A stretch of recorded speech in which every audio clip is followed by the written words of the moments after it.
Wonderful progress today, everyone. Keep it up, champ. 1. The Homecoming. John had always thought of himself as a man of steel. Years of service in the military had forged him into someone who could endure any hardship, someone who could withstand the unthinkable. But nothing could have prepared him for what he was about to discover on a cold autumn afternoon.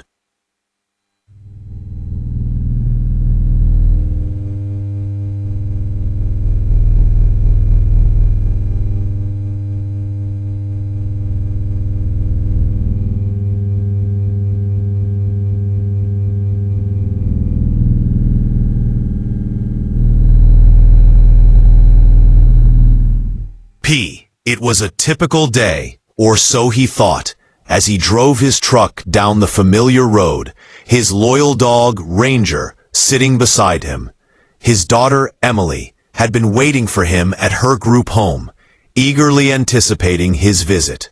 After all, she was the light of his life, the reason he had persevered through so many difficult times.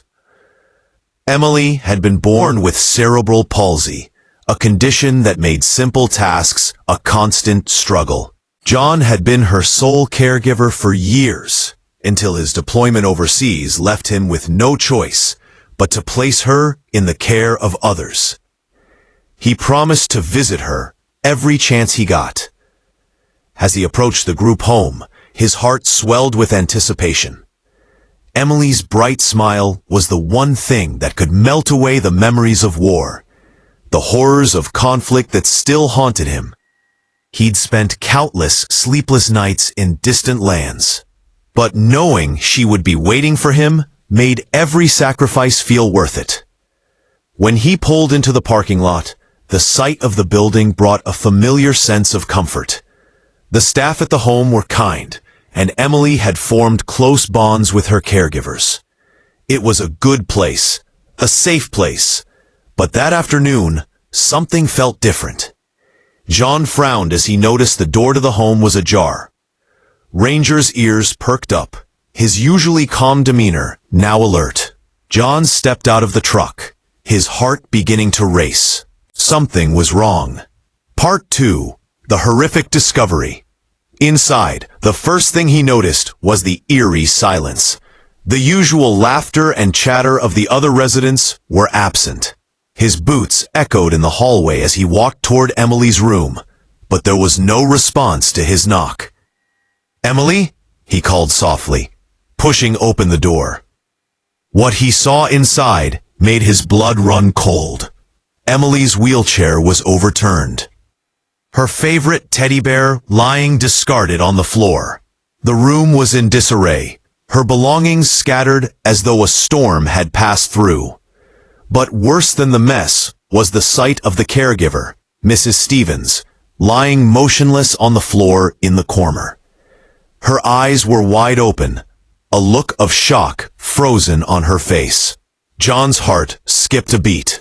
Without thinking, he rushed to her side, checking for any signs of life, but there was nothing. Panic set in. "Emily," he cried out, his voice shaky as he scanned the room. And then he saw her. In the far corner of the room, Emily was huddled against the wall, her eyes wide with fear. Her legs, once so strong in her younger years, were now trembling uncontrollably. She was alive, but her spirit seemed broken. "Sweetheart, what happened?" John whispered, kneeling beside her. Tears filled her eyes as she whispered, "Dad, they were here. They hurt Mrs. Stevens. They said I was a burden. I didn't want to be here anymore, but I couldn't stop them." The words hit him like a hammer, each one a painful blow. He couldn't comprehend the full extent of the horrors she had witnessed, but as he held her close, he knew one thing for certain: he would never let her go through this again. Part 3. Uncovering the Truth. John spent the next several hours with Emily, comforting her as the authorities arrived to investigate the situation. But no matter how much they searched, no one could find the people responsible. They were ghosts, shadowy figures who had come in and out, leaving only fear and confusion behind.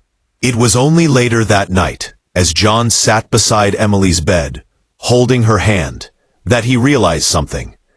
In the midst of the chaos, a small detail stood out to him. One of Emily's drawings, a picture of a happy family, had been torn up and discarded in the trash. The pieces had been carefully ripped, not torn out of anger, but with precision. Someone had been trying to erase the memory of love and joy from her life. It was then that he understood. This wasn't just about one incident. This was part of a much larger problem. Emily had been emotionally manipulated for a long time. Someone had been preying on her vulnerability, convincing her that she wasn't worthy of love, that she was a burden. John's heart broke for his daughter, but his resolve hardened. No one would harm her again, not while he was breathing. Part 4. The Power of Compassion. The following days were filled with investigations, therapy sessions, and endless paperwork. But throughout it all, one thing remained clear. Emily needed to feel safe again. John knew he had to give her that peace, the kind that could only come from an act of compassion. He started by taking Emily on small trips, just the two of them, to places that brought her joy.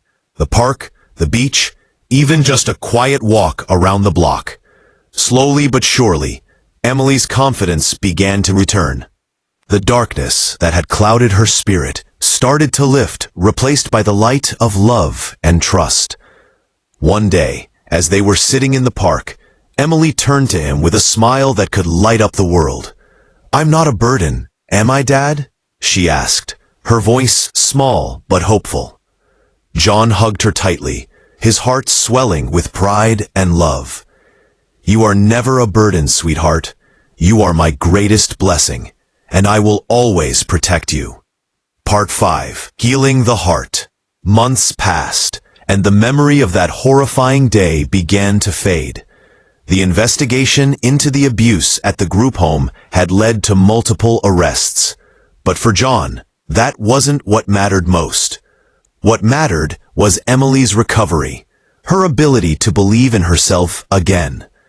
She started attending therapy, both physical and emotional, and with each passing day, she grew stronger. The bond between father and daughter deepened in ways John could never have imagined.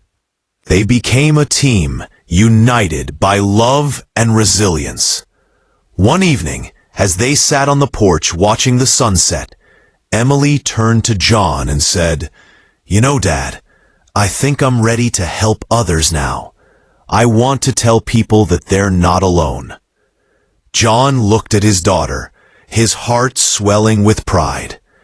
She had been through so much, and yet here she was, ready to offer others the same kindness and compassion she had received. "You already are helping others, Emily," he said, his voice thick with emotion. "By being strong, by showing them what true courage looks like. You've taught me more than anyone else ever could." As the sun dipped below the horizon, casting a golden glow over the world, John knew that no matter what had happened in the past, their future was bright. Together, they would face whatever came next, with love, strength, and unwavering resolve. Part 6. A Message of Hope. The story of John and Emily is one of heartbreak and healing, but it is also a story of the power of human connection. Through the darkest of times, love and compassion proved to be the strongest forces in their lives. In a world where cruelty and hardship often seem to reign, it's easy to forget the power of kindness. But in the end, it is our acts of love, whether big or small, that have the power to transform lives. John's journey with his daughter shows us that no matter how deep the wounds, the power of a compassionate heart can heal even the most shattered of souls. And in this world, That's the kind of peace that can never be broken. The end.